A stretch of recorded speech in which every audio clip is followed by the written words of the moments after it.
Quando o marketing chegou no Brasil, ele foi traduzido como comunicação e vendas. E quase acertaram, né? Na verdade, antigamente o marketing ele era focado muito mais em publicidade, ou no design da embalagem, produto. O marketing ele era uma visão de mão única. A empresa falava e o público reagia ou não àquela mensagem sem poder interagir. Então, olha só que mudança que nós tivemos, né? Vivemos a era do marketing 4.0, que são as ferramentas do marketing com os valores do mundo digital. O uso da estratégia digital para alavancar e otimizar um negócio surgiu juntamente com o aprimoramento das pesquisas iniciadas no começo da era da informação. Ou seja, o marketing digital ele nasceu no mesmo momento em que nasceu a internet, em meados de 1960, e se popularizou na década de 90. No Brasil, ela demorou um pouco mais para chegar, e hoje, mais do que nunca, o marketing 4.0 está em alta. Então, hoje nós vamos contar um pouco da história das redes sociais, né? Porque além de ser algo curioso, essa transformação, as redes sociais são muito usadas por quem trabalha com marketing digital. E conhecer essas histórias é também conhecer um pouco, né, sobre essas ferramentas e sobre o marketing 4.0. Perfeito? Vamos lá, eu sou Anderson Reis e esse aqui é o canal Em Busca da Alta Performance.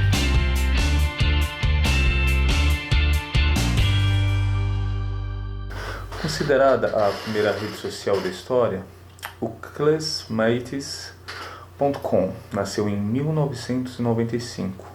Muito utilizado nos Estados Unidos e no Canadá, o site tinha layout bem simples e um objetivo definido, possibilitar reencontros entre amigos que estudaram juntos, seja no colégio ou na faculdade. O serviço era pago, porém conseguiu fazer sucesso e está online em alguns países até hoje. Mas quem inaugurou o modelo de rede social como conhecemos atualmente, com perfis, envio de mensagens, publicações em murais, além da adição de contatos, foi o 6degrees. Feito em 2002, quem revolucionou foi uma rede social chamada Friendster, né, com um conceito estabelecido, né, com diversas outras páginas.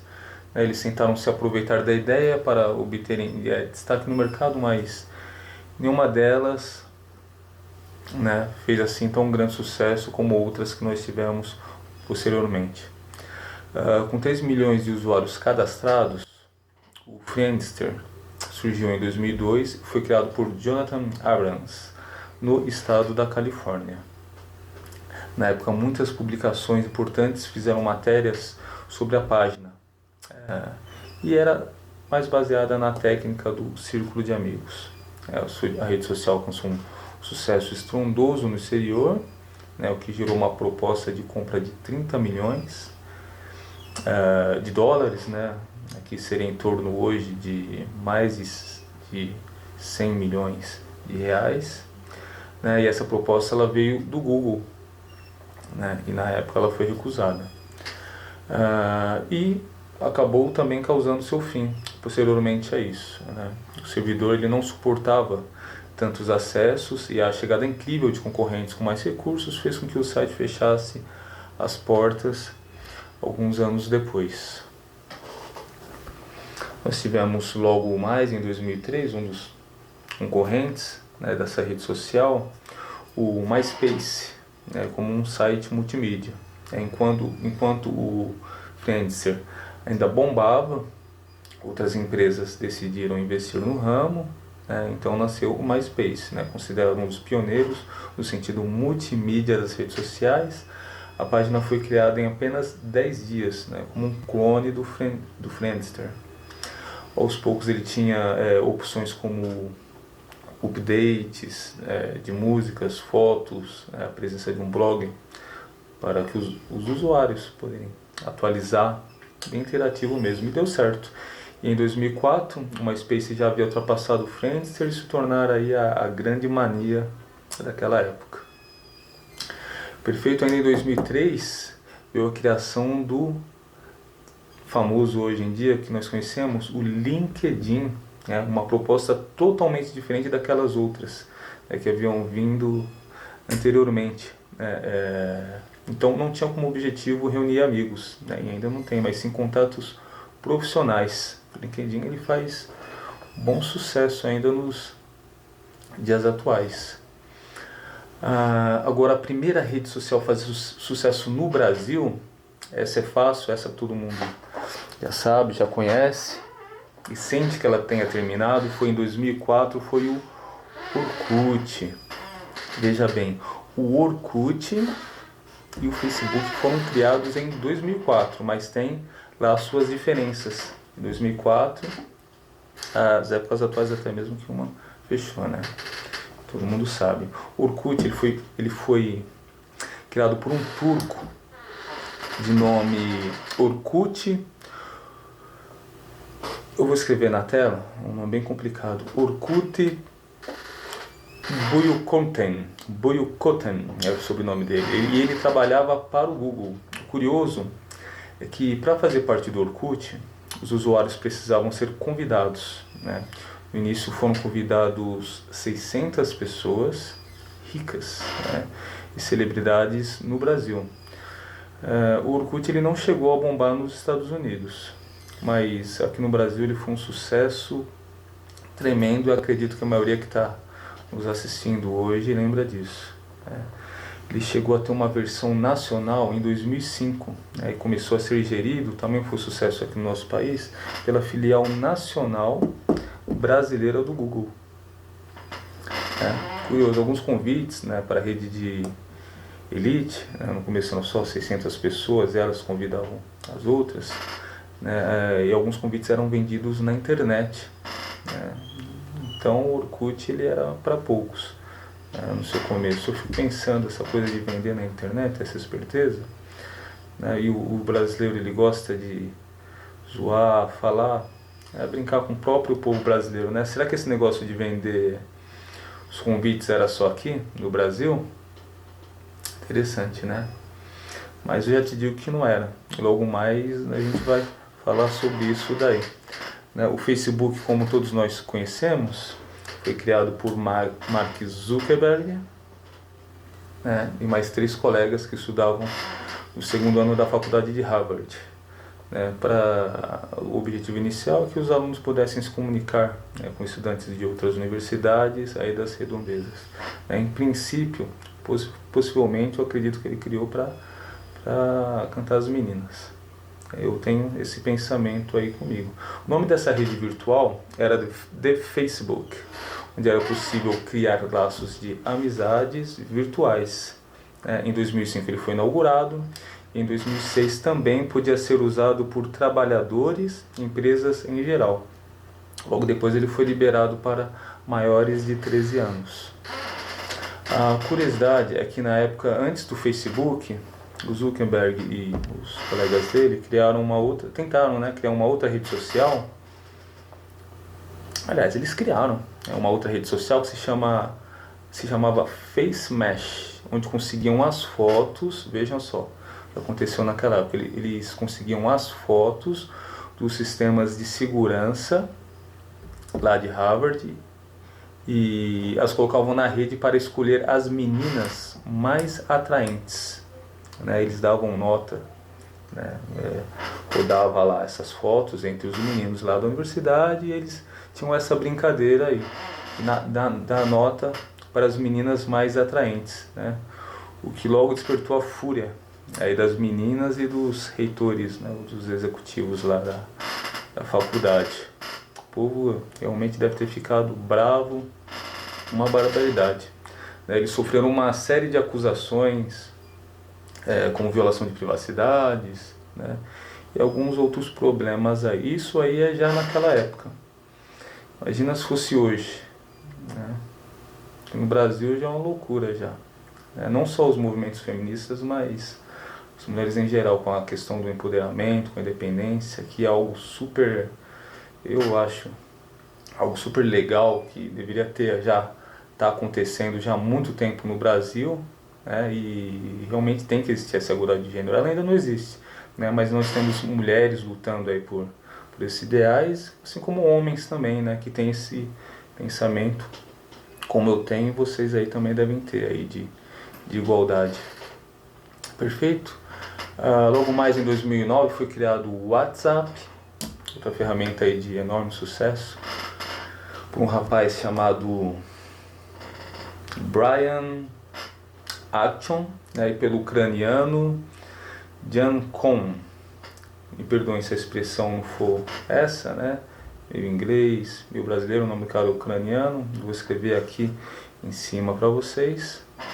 Né? Então eles estavam desempregados na época, 2 ex-funcionários do Yahoo, né, que resolveram criar um aplicativo de mensagens para se comunicar com os amigos. Vocês podem ver que as redes sociais, elas, desde o início, elas tinham essa ideia, né, de integração, né, a comunicação de colegas de faculdade, né, era esse objetivo de amizade mesmo, né, integração social. Em 2014 eles venderam sua ideia por 19 bilhões de dólares, né, alguns falam 16 bilhões, eu pesquisei algumas páginas e varia essa informação.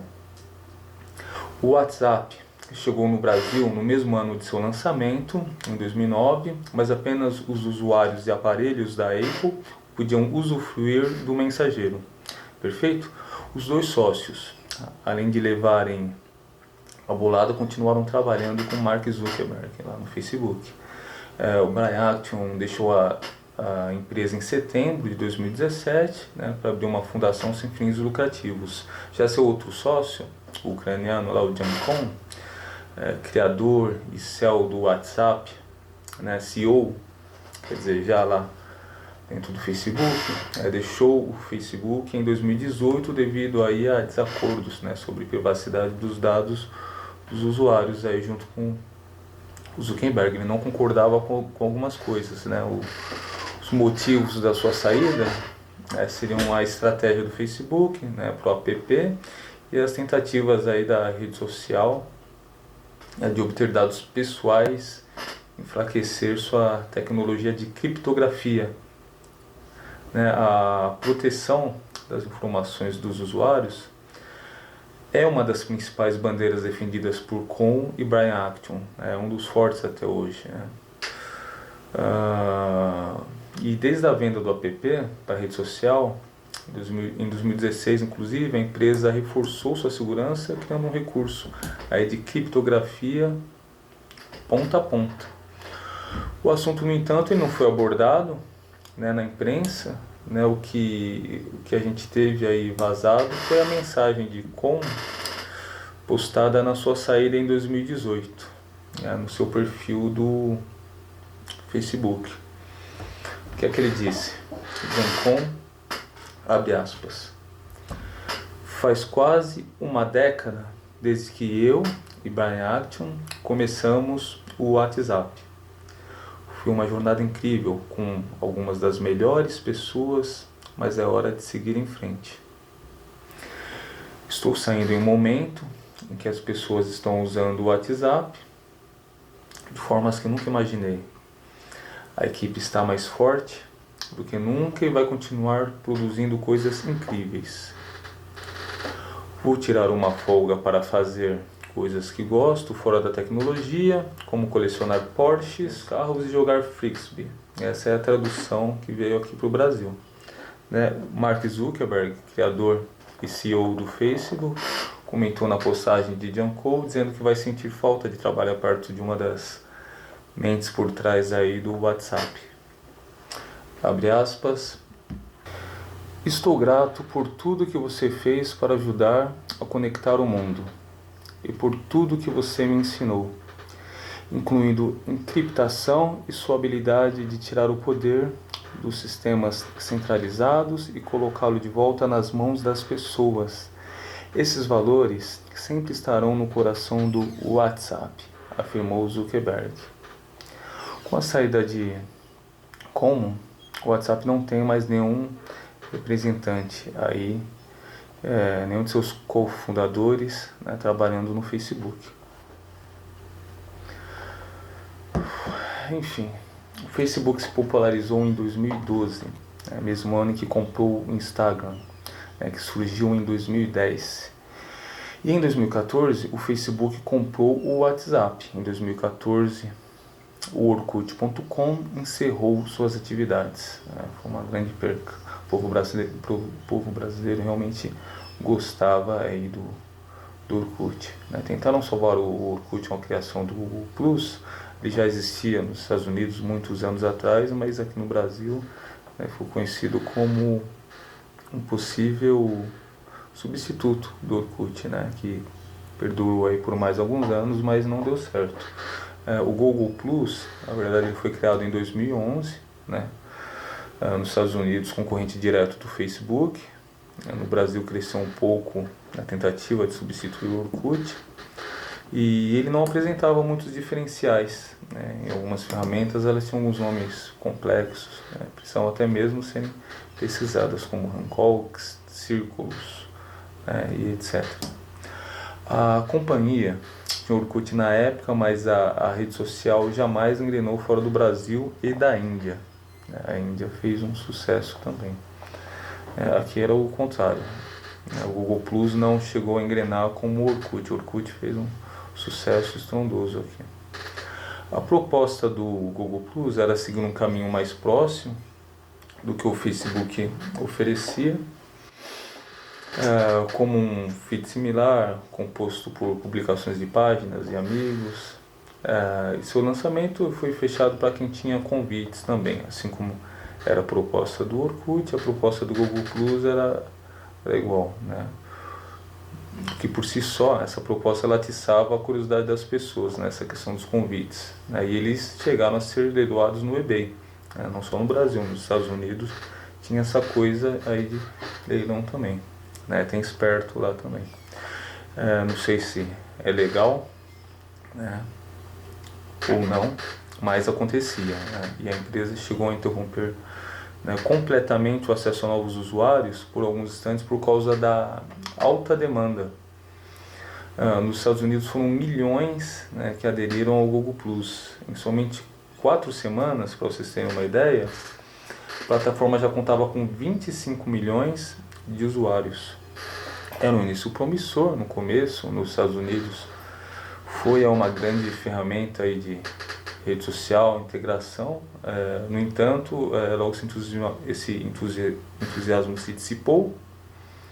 As pessoas perceberam que não precisavam de um segundo Facebook e continuaram usando o Facebook original. Ele não apresentava aí novidades diferenciais.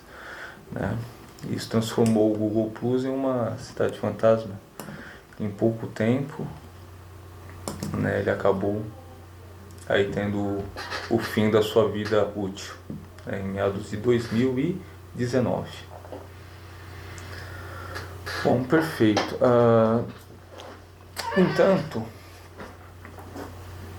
esse fechamento aí, vou contar para vocês, o fechamento do Google Plus, não foi só a saída de pessoas. O que aconteceu foi uma falha de segurança, que expôs as informações do Google Plus, vazou informações de mais de 50 milhões de pessoas, e a Google ela começou a refletir se valia a pena investir numa ferramenta que não trazia retorno à companhia. Então, em seus últimos dias, o Google dizia que o tempo médio de uma sessão no app, exemplo, em termos comparativos, tinha muitos acessos, tinham milhões de acessos. Só que o tempo de duração dessas pessoas dentro do Google Plus era em torno de 5 segundos. Veja só a diferença. Eles comparavam, tinham que comparar com os concorrentes. O tempo médio por sessão do Facebook era de 20 minutos. A diferença gritante, um abismo de diferença, mensurável. Então, posso dizer que a decisão da empresa foi correta, a tempos de não manchar a marca da Google, que é uma marca sensacional. Eu diria que é uma marca até mais forte que a própria marca do Facebook. A Google é uma marca espetacular. O Instagram, que é uma outra rede social aí, muito utilizada em todo o mundo, ela foi criada por Kevin Systrom e pelo brasileiro Michael Krieger em 2010. Poucos meses depois, a rede social se tornou um dos aplicativos mais promissores da App Store. Em princípio, o serviço estava disponível apenas para proprietários de iPhone e iPads Elite, né? Chato pra caramba. E em 2012, o Facebook comprou o Instagram por cerca de $1 bilhão, né? No mesmo ano em que a rede social foi disponibilizada para dispositivos Android. Bom, né? Só iPhone, ninguém merece. Correto? Eu não citei o Twitter, mas ele é uma ferramenta que ele foi criado em meados de 2006. Eu me lembro, né? Ela é uma ferramenta que inovou também, que as pessoas poderiam usar 140 caracteres por mensagem. Sei que é algo bem prático e até hoje em dia, né, por incrível que pareça, eu não uso, eu não tenho. Meus outros grandes amigos jornalistas, aí eles têm Twitter, usam Twitter, celebridades usam Twitter, personalidades políticas, autoridades usam Twitter, muitas pessoas que eu conheço usam Twitter. Eu não uso, não vejo necessidade. Eu gosto de usar algumas ferramentas de trabalho, o Instagram, Facebook e o YouTube. O YouTube há um tempo eu vejo aí alguns vídeos, séries e hoje profissionalmente, né? Vimos esse canal aí, é uma ferramenta espetacular. Eu já citei o YouTube num outro vídeo. Numa outra oportunidade vamos falar mais do YouTube, né? Porque tem a ver com marketing digital, tem a ver com a evolução de tecnologias, novas tendências, estratégias de comunicação. Inclusive é uma das coisas que contribuíram, né, para o término do DVD. Se não acabou, está acabando. Você não acha mais DVD para comprar, dificilmente você acha para alugar. Hoje as coisas são pela internet, pela TV digital, e é algo que enfraqueceu até mesmo a TV aberta. E isso acho que é uma conversa, uma prosa muito interessante para a gente ter um outro episódio à parte aí. O YouTube ele vai ter uma atenção à parte aí da nossa equipe, né, de copywriters, roteiristas, produtores. Perfeito?